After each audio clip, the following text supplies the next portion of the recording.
SFI TSU রাজপথে নামছি সরকারি শিক্ষা বাঁচানোর দাবি নিয়ে।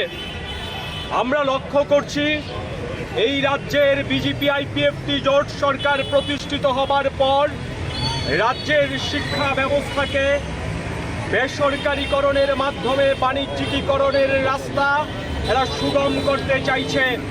স্কুলে কলেজে বিশ্ববিদ্যালয়ে সর্বত্র শিক্ষক সংকট তৈরি হয়েছে।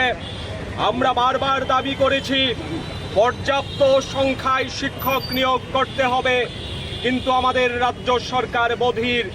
আমাদের রাজ্যের বিভিন্ন স্কুল কলেজে বিশ্ববিদ্যালয়ে লাগামহীন ফি বৃদ্ধি ঘটছে। ছাত্রছাত্রীদের উপর, অভিভাবক অভিভাবিকাদের উপর মাত্রাতিরিক্ত চাপ তৈরি করা হচ্ছে।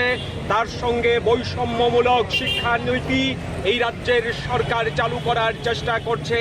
এই রাজ্যের মধ্যে বিদ্যাজ্যোতির নাম করে এই রাজ্যের শিক্ষা ব্যবস্থাকে একদিক দিয়ে দুভাগে বিভক্ত করার চেষ্টা হয়েছে, অন্যদিকে বিদ্যাজ্যোতি স্কুলে পাঠরত ছাত্রছাত্রীদের তাদের উপর ফির বোঝা চাপানো হচ্ছে।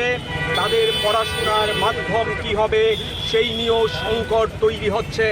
এইরকম জটিল এবং কঠিন পরিস্থিতির মধ্যে যখন আমাদের রাজ্যের শিক্ষা ব্যবস্থাকে ঠেলে দেওয়া হচ্ছে, গণশিক্ষা ব্যবস্থার পরিকাঠামো যখন ভেঙে চুরমার করে দেওয়ার চেষ্টা চলছে, তখন প্রতিনিয়ত এসএফআই টিএসইউ রাজপথে দাঁড়িয়ে লড়াই করছে।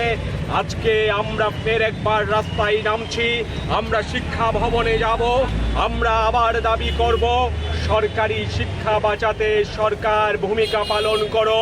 সরকারি শিক্ষাকে ধ্বংসের যে চেষ্টা এই রাজ্যের বিজেপি সরকার করছে, কেন্দ্রের সরকারের অনুসারী হিসেবে এই রাজ্যের সরকার যেভাবে গণশিক্ষার সলিল সমাধি রচনা করতে চাইছে, তার বিরুদ্ধে বৃহত্তর আন্দোলনের আমরা সূচনা করতে চাই।